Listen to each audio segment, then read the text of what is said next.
Picture this. It's 1:37 a.m, the lights are off, the world outside is silent, but your brain, it's a riot. Thoughts won't stop firing like 1,000 tabs open, each demanding attention. Something you said 2 days ago, a decision you might regret, a future that feels like a puzzle with missing pieces. You tell yourself to stop, to sleep, to just relax. But that voice, the one that won't shut up, keeps whispering, "What if? Why did I?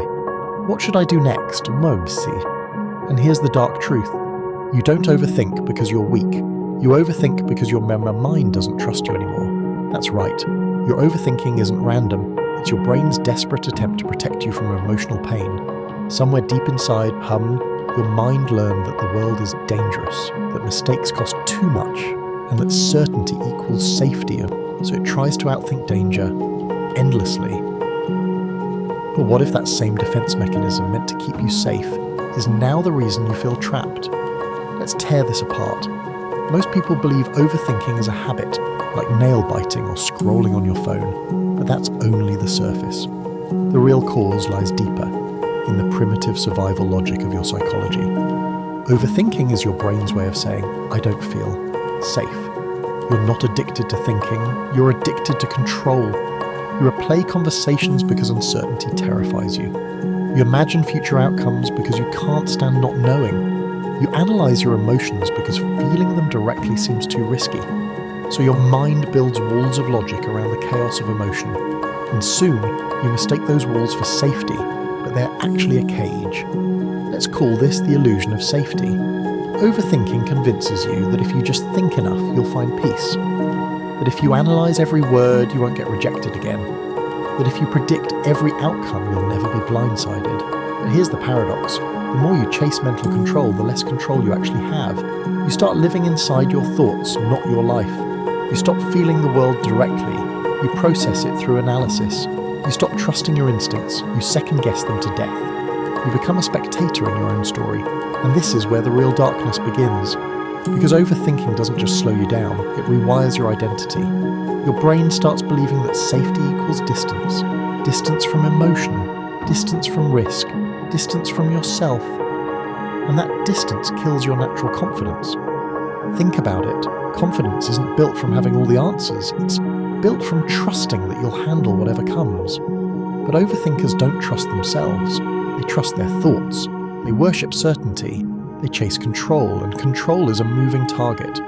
So you end up running on a treadmill of anxiety, always thinking, never arriving. The more you think, the more uncertain you feel. The more uncertain you feel, the more you think, and the cycle feeds itself like a psychological black hole. Here's a simple story. A man gets a text from someone he likes. It says, "Hey, we need to talk." In that moment, two realities exist. The first version of him, calm, grounded, takes a breath and waits. He knows whatever happens, he'll deal with it. The second version, he spirals. He rewinds every past conversation, dissects every emoji, imagines 10 possible endings, all before the next text arrives. Who suffers more? Not the man who gets bad news, the man who lives in bad news before it even happens. That's overthinking. It's pain before reality. It's punishment without a crime. Let's call this next part the addiction to certainty. Your brain evolved to survive, not to be happy. And uncertainty, biologically, feels like danger. When you don't know what's coming, your amygdala fires up. The same primal alarm that helped ancient humans spot predators in the dark now activates when someone leaves you on red. So you try to eliminate uncertainty by thinking. But your brain's logic machine isn't built for emotional peace.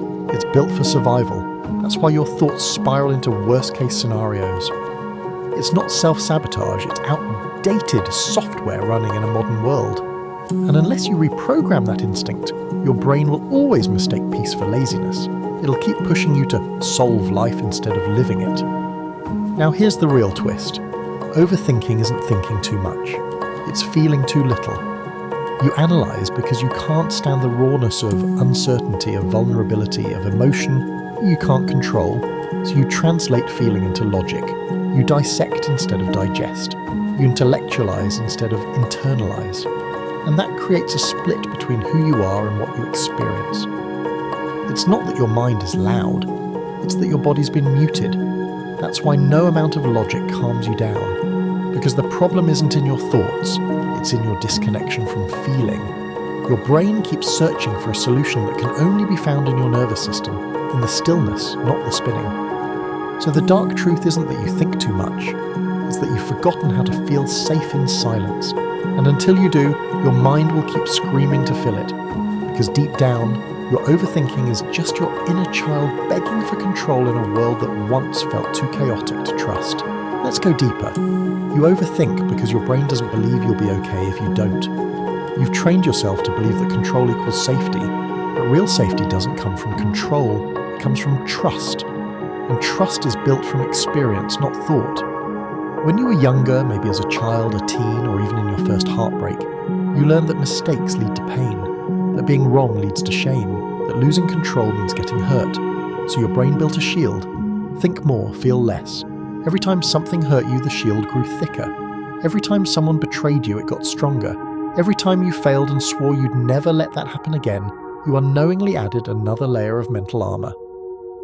Now that armor has become your personality. You call it being careful, you call it being self-aware, but really it's fear dressed up as intelligence. Let's call this the smart person's trap, because overthinkers are often not weak, they're smart, too smart. Your intelligence gives you options, angles, possibilities. You can see every outcome before it happens, you can imagine 1,000 futures in a single minute. But intelligence without emotional trust becomes self-torture. You turn your gift of awareness into a weapon against yourself. You think so deeply that you forget to live. You analyze yourself until your soul feels like a math problem. And the irony? Your brain thinks it's helping. It's trying to protect you from pain by predicting it, but in doing so, it keeps you in pain, constantly bracing for impact. You're living in a state of emotional pre-trauma, experiencing anxiety about things that haven't even happened. Here's a story. A woman spends hours replaying a conversation with her boss. One line keeps echoing in her head. "We'll discuss your future next month." Her brain interprets this as doom. She imagines getting fired, humiliated, losing everything. The reality? Her boss was planning a promotion. But by the time she found out, her body had already lived through weeks of stress, tension, and sleepless nights. Her mind built an entire nightmare world, and her nervous system believed it. That's how powerful overthinking is. It doesn't just waste time, it programs your body for suffering that doesn't exist. Your heart races, your cortisol spikes, your muscles tighten. You experience pain for something that only exists in your imagination. And this is where the dark truth becomes crystal clear. You don't suffer from reality, you suffer from the story you tell about it. Let's call this next part mental movies. Your mind is a brilliant filmmaker. It creates high-definition, emotionally charged movies that feel real. You replay your past like a drama, you imagine your future like a tragedy, and you star in both. But here's the glitch. Your brain doesn't fully distinguish between real and imagined experience. When you visualize failure, rejection, or embarrassment vividly enough, your body reacts as if it's happening right now. That's why overthinking is exhausting. It's like living 10 lifetimes of pain without ever moving from your chair. Your body keeps score, your mind keeps spinning, and your sense of peace gets buried under all that noise. But here's the real heartbreak beneath it all. Overthinking is self-abandonment disguised as self-protection. Every time you spiral into what if, you're leaving the present moment where your real power exists and entering a mental maze you can never win. You think you're preparing yourself, but you're actually disconnecting from yourself. You think you're solving problems, but you're creating emotional distance, because the moment you start overanalyzing, you stop being. And in that gap between thought and experience lives the anxiety that eats you alive. Here's another truth few people tell you. Overthinking is not your fault. It's your nervous system's best attempt at protection. It's trauma logic. When your brain has been wired by fear, disappointment, or unpredictability, it begins to associate stillness with danger. So when life gets quiet, your mind panics. When you feel peace, your body gets suspicious. When you try to rest, your thoughts suddenly scream louder. Because your nervous system doesn't trust peace, it trusts chaos. You've been conditioned to feel safe only when you're doing something about the danger, even if the danger is imaginary. That's why silence feels unbearable. That's why your mind always needs a problem to chew on. That's why you can't stop checking, planning, fixing, or preparing. You're not addicted to thinking. You're addicted to the illusion of control that thinking gives you. So what's the way out?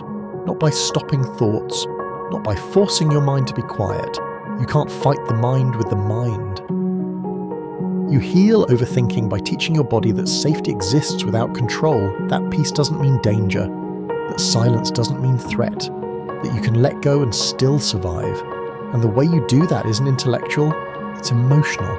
It's when you breathe through the urge to fix, when you sit in uncertainty without reaching for answers, when you let a thought pass without chasing it. At first, it'll feel wrong. Your brain will scream that you're being careless, that you're ignoring something important, that you're not doing enough. But that's the detox. That's your nervous system recalibrating from chaos to calm. So the next time your mind spirals, try this. Don't argue with it, don't analyze it, don't solve it. Just watch it like clouds moving across the sky. Say to yourself, God, this is just my mind trying to protect me. Because that's all it is. An outdated alarm system that doesn't realize the war is over. You don't need to think your way out. You just need to feel your way home. And maybe that's the scariest part. Because peace isn't found in answers, it's found in surrender. Now let's get brutally honest. Overthinking isn't just a habit or a quirk, it's a lens that distorts reality. When you live in your thoughts, everything becomes a puzzle to solve. People's intentions, your mistakes, your emotions, your future. But here's the kicker. The world isn't a puzzle, the world is chaos. People are unpredictable, life is messy, and your brain, desperate for certainty, refuses to accept that. So it invents structure, it invents patterns, it invents meaning where there is none. You dissect relationships until love feels like math. You analyze every rejection until attraction becomes strategy. You replay conversations until connection becomes calculation. And somewhere along the line, you've convinced yourself that insight equals control, when in reality it's just exhaustion disguised as wisdom. Let's call this the tyranny of thought. Thoughts are supposed to serve you, they're tools, but when you overthink, they become your jailers. You don't notice it at first. You think, I'm just being careful, I'm self-aware, I'm responsible. But then you realize you haven't moved forward in days, you haven't enjoyed a moment fully, you've been living in a story your mind wrote, and it's not even true. Here's a story for you. A man waits for a text from someone he likes. Hours pass. He doesn't just feel anxious, he reconstructs the entire relationship in his head. He imagines fights he hasn't had, misunderstandings that haven't occurred, rejection that may never come. By the time the text arrives, he's exhausted. His stomach churns, his chest tightens, his body has already lived through the disaster he imagined. Reality? The text is harmless, even positive, but he can't enjoy it. The storm is already inside him. This is overthinking. It's a war your mind creates before reality even arrives. So why do you keep doing it? Because overthinking feels productive. When you spin scenarios, dissect emotions, or plan endlessly, you feel like you're in control, like you're solving problems, like you're preparing for the worst. But that sense of control is fake. It's a mirage, and the more you chase it, the further it slips away. Let's break it down into something tangible. There are 3 core mechanisms feeding overthinking. 1, fear of the unknown. Your brain hates uncertainty. Evolutionarily, it associates the unknown with danger, so your mind obsesses over possibilities, trying to predict every outcome. 2, emotional avoidance. Instead of feeling fear, sadness, or vulnerability directly, you intellectualize it. You analyze it. You theorize about it. Your thoughts become a buffer between you and raw emotion. 3, desire for control. You crave certainty because uncertainty feels unsafe.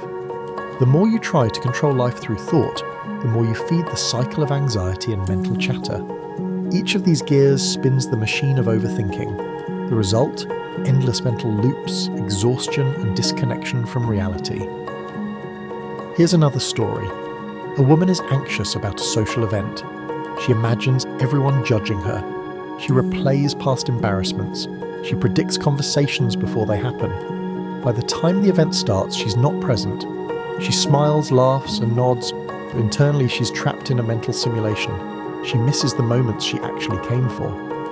That's the cost of overthinking. Not just stress, but life itself. Now let's flip the script. What if overthinking isn't the enemy? What if it's a signal that you've been running life through your mind instead of living it? That your nervous system is craving safety, that your emotional intelligence is demanding attention. Once you see it as a guide rather than a curse, everything changes. You stop punishing yourself for spinning in circles. You start observing the patterns. You start choosing what deserves your mental energy and what doesn't. This is where transformation begins. Here's the practical shift. Step 1. Observe without judgment. Notice when your mind spirals. Don't chase the thought. Don't suppress it. Just observe it. Step 2. Name the mechanism. Say to yourself, this is my fear of the unknown. This is my desire for control. Labeling rewires the brain. Step 3. Ground yourself in reality. Focus on your body, your senses, your breath. Feel the present. Remind yourself that danger isn't here. It's in thought alone. Step 4. Let go of outcome. Accept that uncertainty is inevitable. Let your mind play out scenarios without taking them as truth. Step 5. Reclaim presence. Redirect your energy to action, experience, or creativity. Thoughts are tools. Use them, don't serve them. Overthinking doesn't disappear overnight, but when you treat it as a messenger instead of a tyrant, you reclaim your life. Your nervous system learns that peace is safe. Your mind learns that stillness doesn't mean danger. And slowly the mental loops begin to loosen. You stop living in a movie, you start living in the moment. And that, my friend, is the first step toward true mental freedom. Let's go even deeper. By now, you know the mechanics of overthinking, fear of the unknown, emotional avoidance, desire for control, mental movies, tyranny of thought. But there's another layer, a shadow layer, that almost no one talks about. Overthinking is also a mirror of your identity. Think about it. Every time you replay a mistake, second-guess a decision, or dissect a conversation, you're asking one unspoken question. Who am I if I fail? Who am I if I'm rejected? Who am I without certainty? Overthinking doesn't just focus on events. It focuses on you, your worth, your competence, your place in the world. And here's the cruel part. The more you chase answers, the less you trust yourself. You think analysis equals clarity. You think logic equals confidence. You think predicting outcomes equals power. But actually, it equals self-doubt. Let's call this the identity trap. Overthinking isn't just a thought problem, it's a being problem. Your mind is asking, do I have what it takes? And because the answer isn't obvious, it keeps running simulations until you feel like a stranger in your own life. You've probably experienced it before. You make a decision, but before you act, your brain floods you with what-ifs. You start questioning your judgment, your instincts, your identity. Suddenly the person you were a moment ago feels distant. That's because overthinking doesn't just steal time, it steals certainty about who you are. And when you lose that, you lose confidence, you lose flow, you lose presence. Here's a story to illustrate. A man wants to ask someone he likes out on a date. He rehearses the conversation in his head for hours. He imagines every possible rejection. He imagines every possible embarrassment. By the time he finally decides to act, he's not the same person who had courage 30 minutes ago. He's become cautious, hesitant, self-conscious. The overthinking didn't prevent risk. It created new obstacles in the form of self-doubt. That's the dark truth about overthinking. It's a thief. It steals your ability to be yourself in the moment. Now, let's introduce a counterintuitive truth. Overthinking is inevitable. You can't fully stop the mind from thinking. Trying to do so is like trying to stop the ocean with a bucket, but you can change your relationship to it. The goal isn't to eliminate thoughts. It's to see them as separate from you. Your thoughts are not instructions, they are not destiny. They are simply mental events, temporary, fleeting, and often irrelevant. This is the gateway to freedom. Here's how it works in practice. Step 1. Disidentify from your mind. Whenever a thought arises, especially a spiral, say silently, "This is just my mind talking." Notice the difference between thinking and being. Step 2. Feel first, think second. Instead of running to the solution, pause and observe your emotions. Name them. fear, sadness, frustration, your mind doesn't calm until your body feels acknowledged. Step 3. Reframe uncertainty as possibility. Overthinkers see unknowns as threats. Try seeing them as opportunities for growth, learning, or surprise. Change your lens, and your mind follows. Step 4. Focus on small, immediate actions. Instead of trying to plan for every eventuality, do what you can right now. Movement creates trust in yourself. It rebuilds confidence from the inside out. Step 5. Practice micro-releases daily. Let one small worry go without solution. Observe the discomfort. Survive it. Realize you are stronger than your thoughts. Here's the subtle genius of this approach. You don't fight overthinking. You outgrow it. You don't silence your mind. You teach it to respect your presence. You stop being the hostage of every what if and start being the observer of your own story. And here's the reward. Your nervous system calms. Your confidence returns. Your presence sharpens. You start living life directly, rather than living it through the lens of endless speculation. Let's bring it home with one final insight. Overthinking isn't just about the mind, it's about trust. Trust in yourself, trust in the process, trust in uncertainty. Every time you overanalyze, you reveal where trust is broken. Every time you pause, breathe, and let go, you repair it. Your brain will try to resist. It will scream that you're being careless, lazy, or naive. That's the old survival code fighting to stay alive. But the truth is, safety is not certainty. Freedom is not calculation. Confidence is not logic. Confidence, peace, and presence come when you stop living inside your thoughts and start living inside your life. So the next time your mind spirals, remember, you are not your thoughts, you are not your fears, you are not your what-ifs, you're the observer, the experiencer, the one who can let go and still stand. And when you finally step out of the loop, the world opens up, your energy returns, your clarity arrives, your power comes home. Because overthinking dies not when you fight it, but when you refuse to live in its prison any longer. By now, you're beginning to see the pattern. Overthinking isn't just a mental habit, it's a doorway into fear, doubt, and self-alienation. And yet, paradoxically, it can also become your greatest teacher. Because every spiral, every what-if, every mental loop is a signal that something inside you feels unsafe, that some part of your nervous system hasn't learned trust, that your inner dialogue is operating on old survival rules. Here's the revelation few people grasp. Your overthinking is a map, not a prison. It tells you where your trust is broken, where your self-confidence has been hijacked by anxiety, where your life is being filtered through fear instead of curiosity. Once you start seeing it this way, your mindset begins to shift. Let's call this turning the mirror around. Instead of hating your thoughts, start watching them. Instead of fearing your spirals, start learning from them. Every anxious thought, every compulsive analysis, every what if is pointing at a wound, a blind spot, or an untested belief. Ask yourself, what am I really afraid of? What am I trying to control that I can't? Where am I disconnected from my own instincts? Answer these questions honestly, and your overthinking becomes a doorway to self-mastery rather than a trap. Here's a concrete example. Imagine you're worried about a social interaction. You replay the conversation endlessly. Your mind conjures embarrassment, judgment, rejection. Instead of letting the spiral consume you, stop. Observe, label it. This is my fear of judgment speaking. Then ask, what can I actually do right now? Maybe the answer is nothing. Maybe it's small, deliberate action. Maybe it's simply breathing and noticing that the fear is a thought, not reality. By turning your mental chaos into insight, you reclaim the power that overthinking had stolen. Next, let's explore the power of presence. The reason overthinking is so destructive is that it pulls you out of now. It traps you in memory, imagination, or projection. Your brain believes you're surviving danger when in reality, you're living in mental shadows. Presence, on the other hand, is the antidote. When you focus on the present moment, the body calms, the mind slows, and trust begins to return. It's simple but profound. Your power is always in now, not in endless simulation. Try this. Feel your feet on the ground.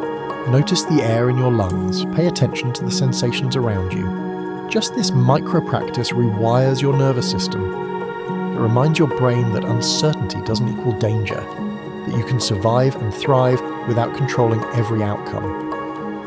Now, let's address the subtle trap of analysis paralysis. Overthinking doesn't just steal peace, it steals action. Every what if you chase is energy you don't spend living. Every scenario you dissect is momentum you don't create. Every fear you entertain is confidence you don't build. Action is the antidote to analysis paralysis. Even small action, sending that message, making that phone call, showing up, speaking your mind, teaches your brain that life is navigable, that uncertainty is manageable, that trust is earned through experience, not endless calculation. Momentum heals overthinking faster than logic ever can. Here's a story that brings it together. A woman is obsessing over whether to leave a toxic job. She replays conversations with her boss, imagines worst-case scenarios, and measures every possible outcome. Finally, she makes a small decision. She updates her resume. That tiny act, a sliver of action, begins to shift everything. The spirals don't vanish overnight, but they lose power. The fear starts to quiet. The mind begins to trust her decisions again. She hasn't eliminated uncertainty. She hasn't solved the problem, but she's regained her agency, and that, above all else, is what overthinking seeks to steal. Your agency. So how do you truly break free? It's a 3-step formula. 1. Observe your thoughts without judgment. Watch the spirals, label them, accept them. 2. Feel your emotions before thinking. Sit with discomfort. Acknowledge fear. Let your body process what your mind is dramatizing. 3. Act in the real world. Do something, anything that anchors you in reality. Move, speak, create, decide. This is the path from mental captivity to mental sovereignty. And here's the final, most important truth. You will always think, you will always worry, you will always imagine worst-case scenarios. But you don't have to live inside them. You don't have to let your thoughts run your life. You don't have to let fear masquerade as intelligence. Because your mind, powerful, relentless, obsessive, was made to serve you, not enslave you. And the moment you remember that, you reclaim your clarity, you reclaim your confidence, you reclaim your life. So here's your challenge. Next time your mind spirals, pause, observe, feel, act. Train your nervous system to trust life again. Because overthinking will always whisper you're not safe, and your choice every time is to respond, I am safe enough, I am strong enough, I am present enough. Do that once, twice, every day, and watch as the chains of your mind slowly dissolve. Your thoughts will remain, but you will no longer be captive, and that is freedom.